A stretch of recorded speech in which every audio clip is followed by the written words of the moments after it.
She was named after a steamship, the SS Rosalind, that her parents had once vacationed on. And her ambition was to become an opera singer.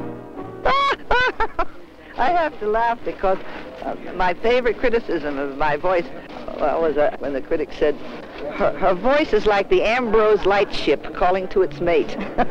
Now, you know, that's delicious. She chose instead to become an actress. And she became a star of legendary proportions and with the endurance of a doorknob. Rosalind Russell, in the rugged Grand Teton country of Wyoming, begins work on Mrs. Polifax, Spy, her 50th motion picture. How do I feel making my 50th? Nervous.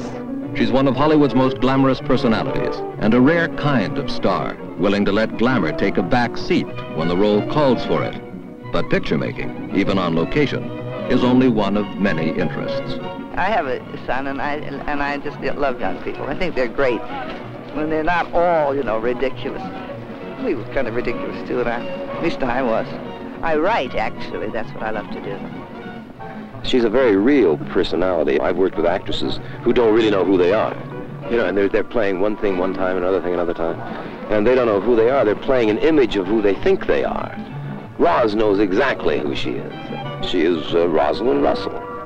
And from Rosalind Russell, one can expect the unexpected.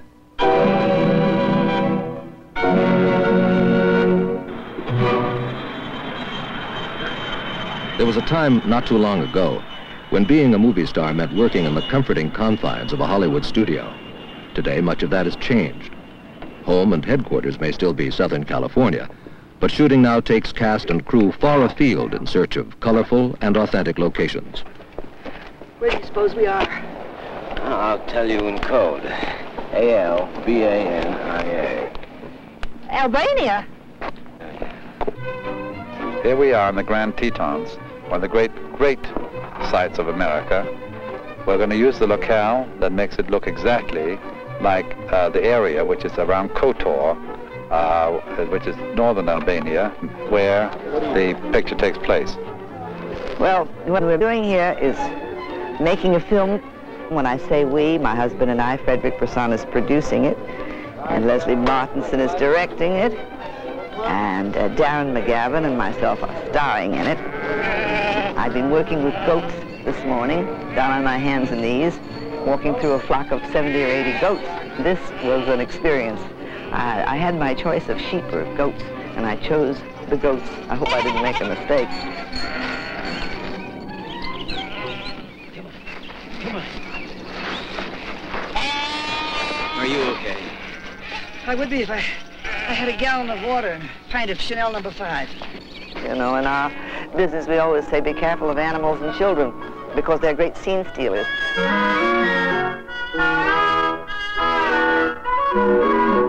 Well, one thing is for sure, I get a workout with many an animal. The cow is a little bit of a struggle. I'm sorry I hadn't been in a bull ring to handle the weight of the cow. I love to laugh, personally, and I love to hear people laugh. So, and I don't think we laugh enough.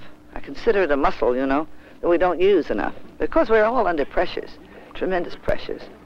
And we forget how to laugh, and it's a habit that one should watch and take care of, just like you would another muscle. A film star since 1934, Roz Russell has given our laugh muscles plenty of exercise.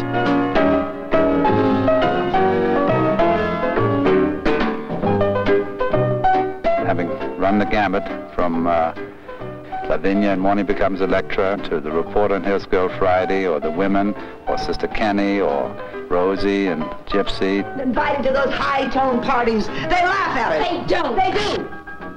Don't think I don't know that's one reason you don't want me backstage. So I won't hear them laugh. Well, it's them you ought to keep out, not me. Because they're laughing at you, too. The burlesque queen who speaks lousy French and reads book reviews like they was books. But darling, I'm your Auntie May. Well, I think you are Auntie May, and you always have been. There's one thing that you haven't done, and that is something that is obviously is deep within many people, and that is to do a picture about a person's secret ambition. And in this particular case, she said, Mrs. Polifax, who is a happily married woman, now widowed, with her children grown, always had a secret ambition, and that was to work for the CIA. The real reason I came was to inquire about your spies. Inquire about... Your spies.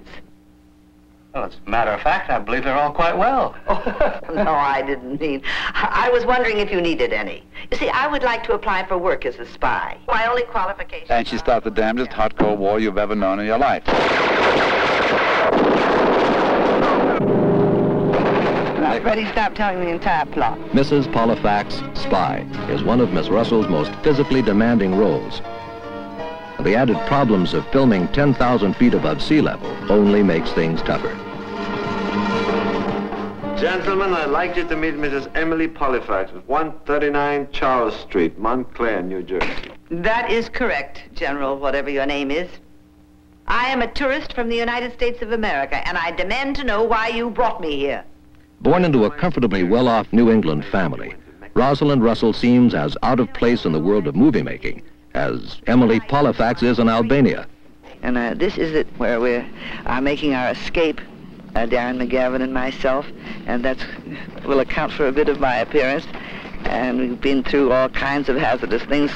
It's a difficult picture in this sense that it is a comedy and it is a mystery at the same time, and it has its suspenseful moments. And to combine these elements, these emotional elements, is a very difficult thing to do. Hey, give him a good whack for this one, eh? Yeah. Give him a good whack. Joey? Oh, you never hit a man in the gut. You hit him on the head. No, he'll still see you coming through the door. Here, stand up here. Oh. Higher. Higher. That's better, all right? Oh! Lower. All right. I think we've got it, and we're trying very hard to entertain. One thing I do hope we're doing, we are making a clean picture. Well, I'm just never very intrigued to watch a lot of naked bodies. Suddenly, this generation thinks they've discovered sex. Now, that is a laugh, isn't it? How did we get here? You know. Oh, I love working with Rosalind Russell. I think she's a remarkable professional. She is remarkable, irrepressible, unexpected. Rosalind Russell.